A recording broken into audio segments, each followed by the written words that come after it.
नमस्कार दोस्तों, आप देख रहे हैं दा नायक, जहां हम लाते हैं वो कहानियां जो सिर्फ सुनने के लिए नहीं होती, महसूस करने के लिए होती हैं। आज हम बात कर रहे हैं उस अध्याय की जहां से शुरू होती है भारत की अंतरिक्ष यात्रा की असली उड़ान। आज का भाग है SLV-3 मिशन, भारत का पहला स्वदेशी रॉकेट, और उसके पीछे एक ऐसा नाम जो आज हर भारतीय का अभिमान है, डॉक्टर APJ अब्दुल कलाम।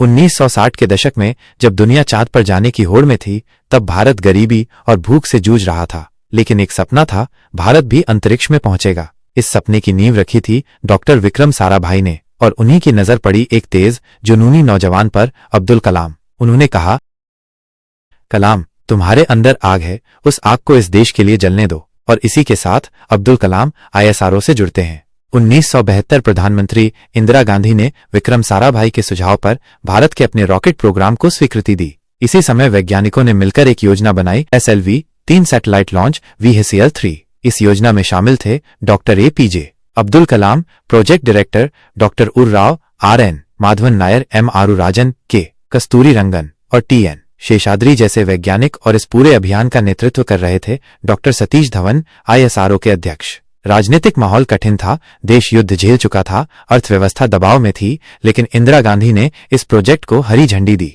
जब अमेरिका और रूस अत्याधुनिक लैब्स में रॉकेट बना रहे थे, तब कलाम और उनकी टीम थुम्बा के समुद्र किनारे एक पुराने चर्च में बैठकर सैटेलाइट लॉन्च व्हीकल बना रही थी। न मशीनें थीं, न कंप्यूटर, लेकिन थी एक टीम जो हर रात जागकर पसीने से इतिहास लिख रही थी। लॉन्च का दिन आया, 10 अगस्त 1979। SLV-3 को श्रीहरिकोटा से लॉन्च किया गया। 317 सेकंड बाद सिस्टम ने काम करना बंद कर दिया। मिशन असफल रहा। मीडिया ने हेडलाइंस छापी, भारत का रॉकेट फेल हो गया। ISRO पर सवाल, लेकिन सतीश धवन ने प्रेस को कहा, कलाम, तुमने पूरा प्रयास किया, आज असफलता हमारी है, अगली बार सफलता तुम्हारी होगी और उसे प्रेस को बताना तुम्हारा काम होगा। ऐसी नेतृत्व शैली ने कलाम को और बड़ा बना दिया। लगभग एक साल बाद 18 जुलाई 1980 वही टीम, वही रॉकेट, लेकिन इस बार अनुभव से सशक्त। जब SLV-3 को फिर से लॉन्च किया गया, पूरा भारत सांस रोके देख रहा था। और इस बार भारत का पहला सैटेलाइट रोहिणी पृथ्वी की कक्षा में सफलतापूर्वक पहुंच गया। भारत दुनिया के उन चंद देशों में शामिल हो गया जो अपना सैटेलाइट खुद लॉन्च कर सकते थे। SLV-3 की सफलता के बाद अमेरिका और रूस भारत को गंभीरता से देखने लगे। अमेरिका ने टेक्नोलॉजी ट्रांसफर पर और सख्त पाबंदियां लगाईं, लेकिन भारत को अब रोकना मुश्किल था। प्रधानमंत्री इंदिरा गांधी ने संसद में खड़े होकर कहा, हमने जो सपना देखा था वह आज अंतरिक्ष में उड़ चुका है। मीडिया और देश की नजरें अब्दुल कलाम को भारत का रॉकेट मैन कहने लगीं, लेकिन जब उनसे पूछा गया, आप अकेले हीरो हैं, उन्होंने जवाब दिया, मैं अकेला कुछ नहीं, ये तो उस टीम का काम है जिसने अपने देश से प्यार किया।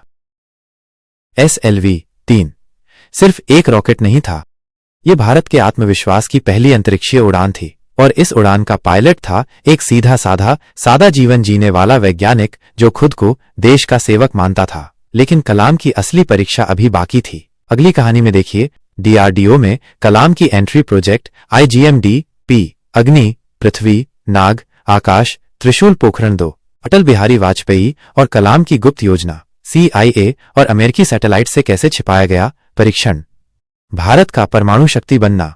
अगर ये कहानी आपको प्रेरणा देती है तो कृपया इसे लाइक करें, शेयर करें और कमेंट में लिखें, भारत को ऐसे वैज्ञानिकों पर गर्व है।